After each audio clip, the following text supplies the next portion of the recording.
So just before I get into the video, I'd like to apologize. It's been way too long since I've posted, really, and the two videos that I really have planned are videos that should have came out a little while ago. Of course, this video you're clicking on to watch my review for The Last of Us episodes 2 and 3, because I did not cover episode 2 the day or the week after it came out. I was extremely late. So not only do I have to cover those two episodes back to back now, but I'm also going to be covering episode 8 and 9 of Daredevil Born Again. Very late on that review as well, but that is coming after this video too. So if you like my videos, then please stay around and watch this video, and also whenever that video gets posted, whenever the Daredevil video gets posted, please check it out. I work hard on these videos, and of course it may not seem like it because of the lateness I always have with these reviews, but I do care and I really do like making videos, so it just means the world to me when I see views coming in on my videos. So please, if you have nothing else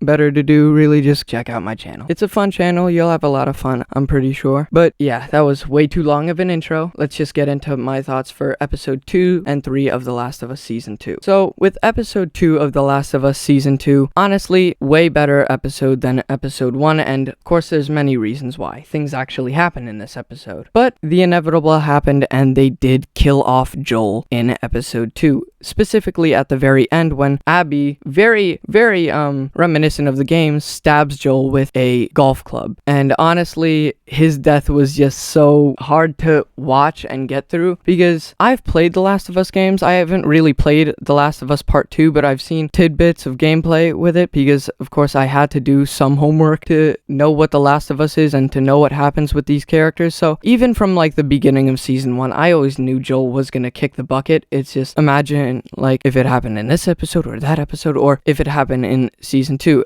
I remember that near-death experience that Joel had in episode 6 of Season 1. I thought that was the end of Joel, but thankfully it wasn't, because it wouldn't really make sense because of what all the writers and directors were saying. They wanted to keep it closely involved with the games, and Joel didn't die in Part 1. He died in Part 2, and going into Season 2, if you watch my Season 2 Episode 1 review, that is the one thing I did not want the games to be faithful with: the death of Joel. And when he saved Abby's life in episode 2, because Abby was about to die and get ripped apart by a clicker. Almost said walker. This is not The Walking Dead. But yeah, she was about to get ripped apart by a clicker, and Joel shot and killed that clicker and saved Abby's life. So honestly, when that happened, I honestly thought this was a way of steering away from Joel's death and kind of avoiding it, because making Abby not hate Joel and not want to kill Joel. But boy, was I wrong, because throughout the entire episode, basically Joel's role was basically being with Ellie's friend Dana, and he is basically on a run with her while there's a big clicker and bloater battle at the town of Jackson, all while switching from back and forth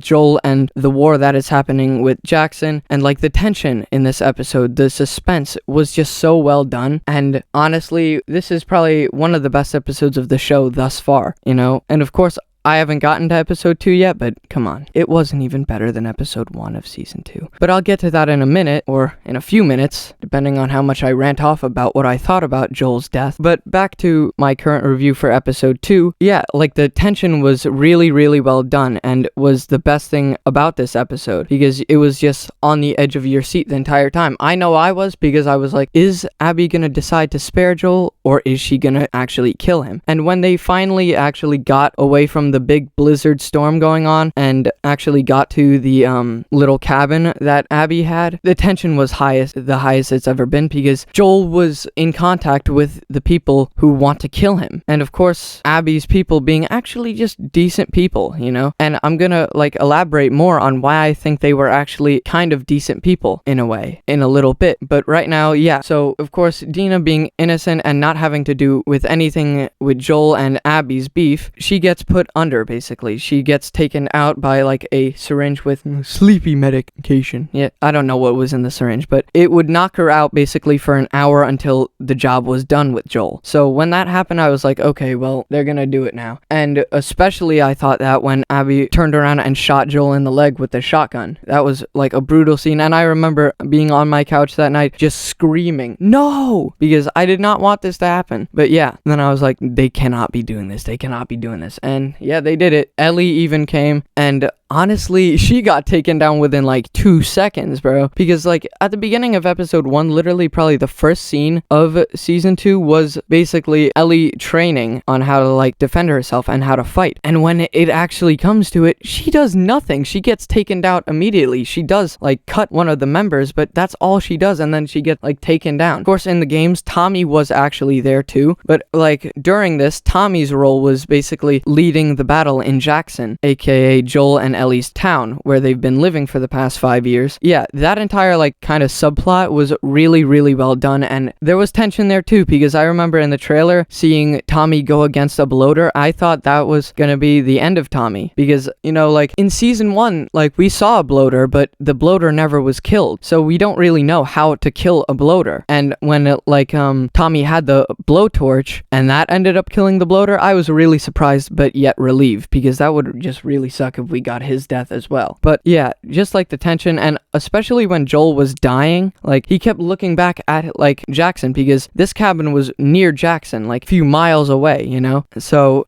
Joel could see the fire from like far away. And just like putting yourself in Joel's shoes, like thinking you're about to die but you don't know if your loved ones are okay, is just like actually very, very devastating, especially considering he has a nephew that's over there in Jackson and he doesn't know if he's okay. He doesn't know if his brother is okay either, and he has to live with that tension for a few minutes until he is brutally killed and tortured, you know. So but yeah, to wrap up what I thought about like the Jackson battle, it was a phenomenal battle. It was a phenomenal way to like cut in between what's happening with Joel and this scene, because like I said, this entire episode was very tension filled and I loved it a lot. I loved it so much. But yeah, let's talk about the big elephant in the room, aka the Joel in the room. Basically, Joel dies in this episode, and the way that he goes is very, very reminiscent and fateful to how he went out in the games. You know, instead of like actually being hit to death with the club, he's actually stabbed in the neck with it after being punched repeatedly by Abby, you know, and that was a little bit different, but it was more of a way to torture Joel before killing him. And we all know that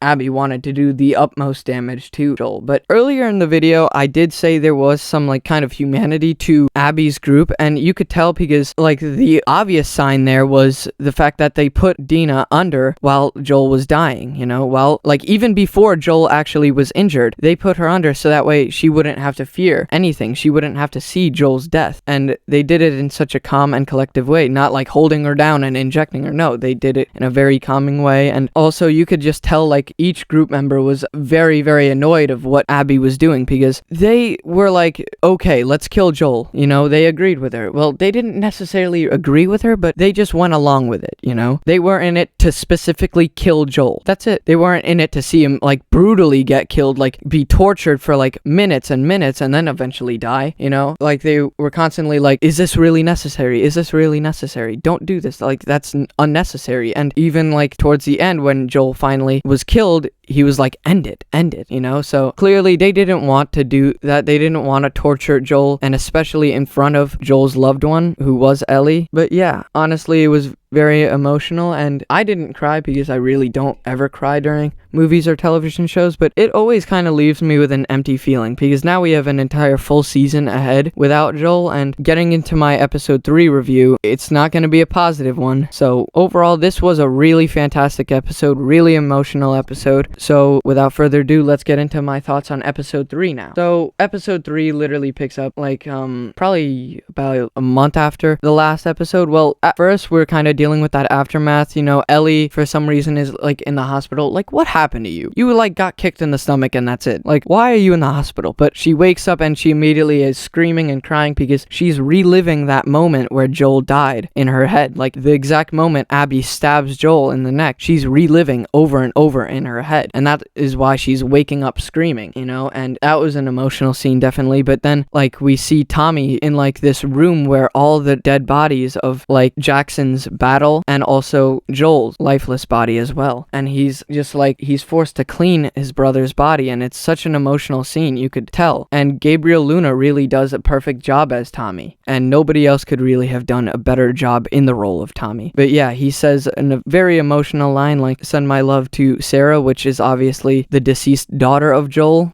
so that was a very emotional line. And honestly, the role Tommy plays in this episode was just like very calm and collective one, kind of not really doing much, but also you could tell he wants to do something, Of course, he's on the board, so like when Ellie goes up to propose that they go after the people who killed Joel, like Tommy clearly wants to do that. He clearly wants to be a part of this and to go after Abby, but he can't because he has a child at home, he has a wife, and also I almost said Abby. Ellie acts as like them to spare their best soldiers in a time of need to go and fight Abby with her. And you could tell who voted yes and who voted no. You could tell. And of course, Tommy was definitely one of the people who said yes, because after all, Joel was his brother, And just like the tension of, are they gonna actually go? Like, I definitely had a feeling that there would be more no's than yeses, because of course in the games, that's how it was, Tommy didn't accompany her. Nobody really accompanied her. And in this episode, Dana did end up accompanying her. And honestly,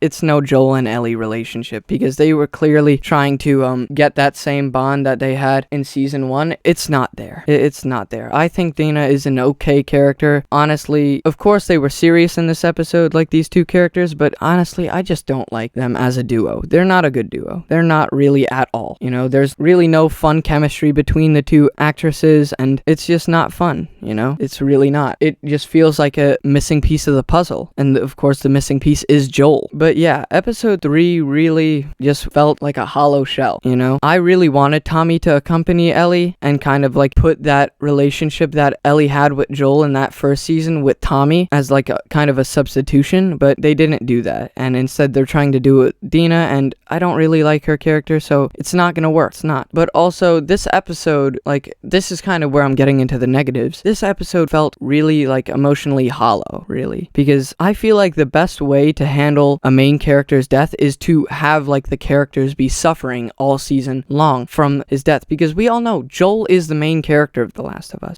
And with him now dead in the middle of your second season, you gotta have a severe aftermath to his death. And all that happens is a few people talk about it, and like there's a little memorial thing in front of Joel's house, and like a few characters talk about him, but that's about it, And of course we have that emotional scene where Ellie goes in to Joel's house and like is basically holding on to his jacket. And of course Tommy and Joel's last moments, like him cleaning up the body, but that's really it, Like when it comes to main character deaths, I want to see a funeral. I want to see an entire episode dedicated to specifically the main character that died. Of course, plenty of characters died in the Battle of Jackson in episode 2, but no notable character actually met their end. And like they completely skip over any aftermath, because literally after like the title card sequence, they cut 3 months later, and I don't like it when they kill off major characters and do that. It's dumb, and it's kind of like a lazy way to get past such a big story point, because Joel's death isn't just like a death of a character, it's the death of a main character who was beloved by all the people who ever knew The Last of Us, So I feel like there should have been more of an aftermath, should have been like a funeral, an individual funeral on screen for Joel to really find closure with his character and say goodbye. The closest we actually get to that is when Joel, like we see his grave and Ellie goes and visits him and actually drops like coffee beans as like a little joke from what I assume is like a joke from season 1, where Joel tells Ellie, what, you don't like coffee, when he makes coffee and it smells horrible, and it wakes Ellie up in the middle of her sleep. I think that is where the like coffee bean joke came from, and it was if you look at it like that, then it was a really emotional and kind of like beautiful way to kind of find closure with Joel's death, but it's just the aftermath. There should have been more of an aftermath, basically, is what I'm saying. There was an aftermath, but there should have been a few more scenes dealing with the aftermath of Joel. So honestly, with that out of the way, I want to like talk about what I think about like the new journey that Ellie and Dana are going down, because it's very reminiscent of how Joel and Ellie really were. And honestly, that duo was unstoppable on screen. This duo is just annoying, really. I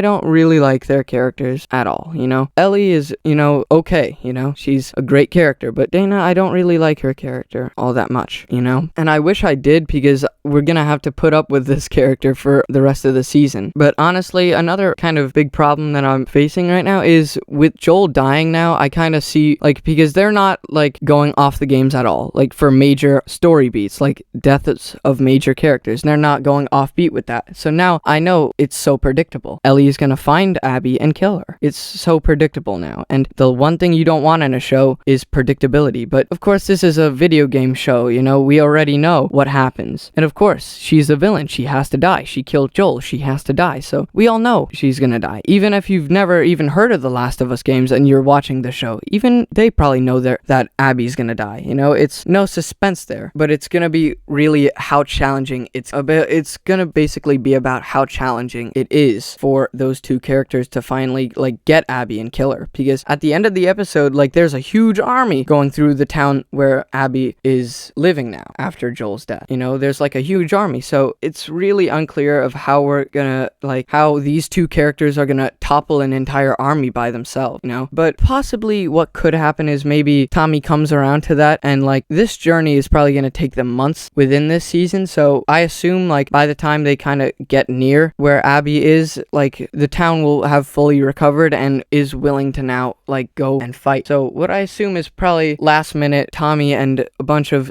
like, fighters or protectors from the town of Jackson are gonna come and actually try to assist Abby.